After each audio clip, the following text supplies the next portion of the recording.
যোৰহাটৰ বিধায়ক হিতেন্দ্ৰনাথ গোস্বামী পৰিছে চৰ্চাত এই কাৰণে যে বানপীড়িতৰ কাষত থিয় নোহোৱাক লৈ সেই সন্দৰ্ভত বিধায়কগৰাকীয়ে মন্তব্য কৰিছে যে সকলোবোৰ এতিয়া ৰাজনীতিকৰণ হৈছে, সকলোবোৰ ৰাজনীতিৰ ফালে ঢাল খোৱা দেখিবলৈ পোৱা গৈছে। বানপীড়িতৰ ওচৰত কিয় থিয় হ'ব পৰা নাছিলে সকলো কথা ব্যাখ্যা কৰিছে যোৰহাটৰ বিধায়কগৰাকীয়ে। তেওঁ লগতে কৈছে যে ভাল কামবোৰৰ কথাও কওক, যোৰহাটবাসীয়ে জানে আমি কিমান ভাল কাম কৰোঁ আৰু সমষ্টিবাসীৰ যদি কিবা অভিযোগ থাকে মোক কওক, মই কেতিয়াও নিবিচাৰোঁ পাব্লিচিটি। এইদৰে কৈছে যোৰহাটৰ বিধায়কগৰাকীৰ লগতে কৈছে ছোৱালীয়ে PhD ডিগ্ৰী লৈছে বাবে আমি বিদেশলৈ গৈছিলোঁ। বিধায়ক হিতেন্দ্ৰনাথ গোস্বামীয়ে দিলে স্পষ্টীকৰণ। আমি জনাইছোঁ দৰ্শকসকলক যিহেতু বানপীড়িতৰ কাষত যোৰহাটৰ বিধায়কগৰাকী থিয় নোহোৱাক লৈ বা বানাক্ৰান্ত লোকসকলক সহায় নকৰাক লৈ বিভিন্ন চৰ্চা লাভ কৰিছিলে আৰু বিভিন্ন সচেতন মহলে এই বিষয়ত বিভিন্ন বিস্ফোৰক মন্তব্য কৰা দেখিবলৈ পোৱা গৈছিলে। আৰু লগতে বিধায়কগৰাকীয়ে কৈছে যে গৌৰৱ গগৈ যেতিয়া আহিছিল তাৰ পাছতেই বহু লোকে একাংশ লোকে এই ঘটনাটো সম্পূৰ্ণ ৰাজনীতিকৰণ কৰি পেলালে। ঘৰুৱা কাম কাজৰ বাবে বানপানী আৰম্ভ হোৱাৰ পূৰ্বেই নিজৰ ছোৱালীৰ PhD ডিগ্ৰীৰ বাবে বিদেশলৈ গৈছিল হিতেন্দ্ৰনাথ গোস্বামী আৰু সেই কথা মুখ্যমন্ত্ৰীক অৱগতও কৰিছিল।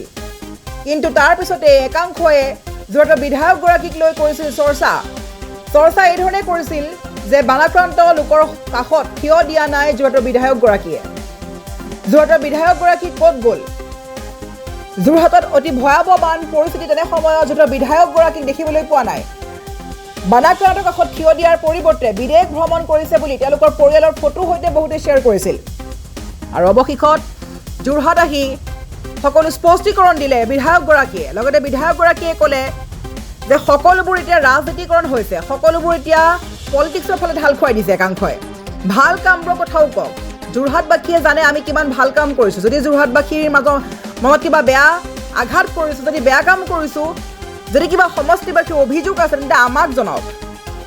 লগতে কৈছে মই কেতিয়াও সংবাদমেল আজিলৈকে আয়োজন কৰি পোৱা নাই, মই কেতিয়াও কাকো তুচ্ছ আলোচনা নকৰোঁ, কেতিয়াও মই জনপ্ৰিয়তা ল'ব নিবিচাৰোঁ বা কেতিয়াও মই কণ্ট্ৰভাৰ্চি নিবিচাৰোঁ, মই কেতিয়াও জনপ্ৰিয়তা বিচাৰিব নোখোজোঁ।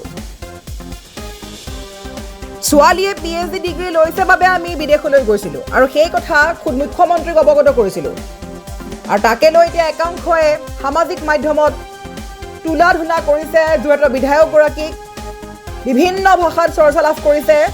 বিধায়কগৰাকী বিদেশলৈ যোৱা পৰিয়ালৰ সৈতে তোলা ফটোগ্ৰাফ শ্বেয়াৰ কৰিছে, লগতে লিখিছে যে যোৰহাটৰ বিধায়কগৰাকী বৰ্তমান নাই বানাক্ৰান্তৰ কাষত, তাৰ পৰিৱৰ্তে বিদেশ ভ্ৰমণ কৰি আছে বিধায়কগৰাকীয়ে।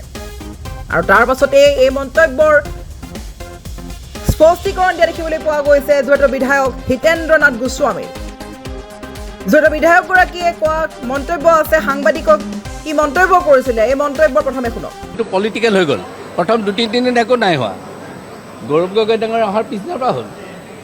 গৌৰৱ ডাঙৰ 2 দিনমান নাছিল, তেওঁ কিবা অসুবিধা হৈছিল, আহিছিল, মই তেওঁক দোষ দিয়া নাই, কিন্তু চিধাই পলিটিকেললৈ গুচি যায়। আৰু এই দুখীয়া মানুহখিনিক আমি সহায় কৰিব লাগে। কোনোবা মানুহে কৈছে নেকি আমি একেবাৰে একো পোৱা নাই? আনকি তাত নপোৱা মানুহে মোলৈ ফোন কৰে। 18 নম্বৰ ৱাৰ্ড বুলি এটা ৱাৰ্ড আছে, তাৰ এগৰাকী মহিলাই মোক কৈছে ছাৰ আমাৰতো তেনেই সৰু ৱাৰ্ড, 300মান মানুহ ভোটাৰ আছে, মই আমাৰ ছাৰটো ইয়াত ভৰি হৈছে, কোনোবা অহা নাই। তেতিয়া মই লগে লগে খবৰ দিছোঁ যে এইটো সৰু এটা এৰিয়া আছিল, ভবা নাছিল। তেখেতৰ বেংগলী স্পিকিং পিপল, আমি তেওঁলোকক ইতিমধ্যে যাবলৈ ল'বলৈ আৰু এতিয়া তেওঁলোক ঠিকে আছে।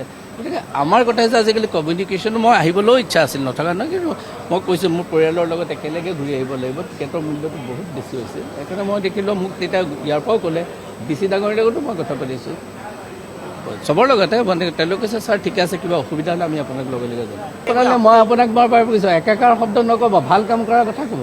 ভাল কাম আমি যোৰহাটত কৰি আছোঁ। কোনোবা যদি যোৰহাটৰ ভুক্তভোগীয়ে কিবা প্ৰমাণ আপোনাক কৈ দিয়ে মোক ক'ব। আপোনালোকে কোৱা কথাটোত মই একো নামাতোঁ। আপোনালোকে ইণ্ডিপেণ্ডেণ্ট, আপোনালোকে যিকোনো কথা ক'ব পাৰে, মই তাত নামাতোঁ একো। আৰু আপুনি মোক যোৰহাটত কিবা প্ৰেছ কনফাৰেঞ্চ কৰা দেখিছে নেকি? আপোনালোকে তেওঁলোকে মোক কিবা সোধে মই উত্তৰ দিওঁ, কাৰণ মই পপুলাৰিটি নিবিচাৰোঁ। মই খোলাকৈ কৈছোঁ, বহুত দিন হ'লতো ইয়াত এছেম্বলিত মই জানো কেতিয়াবা কিবা কৰা দেখিছোঁ উৎসৱ।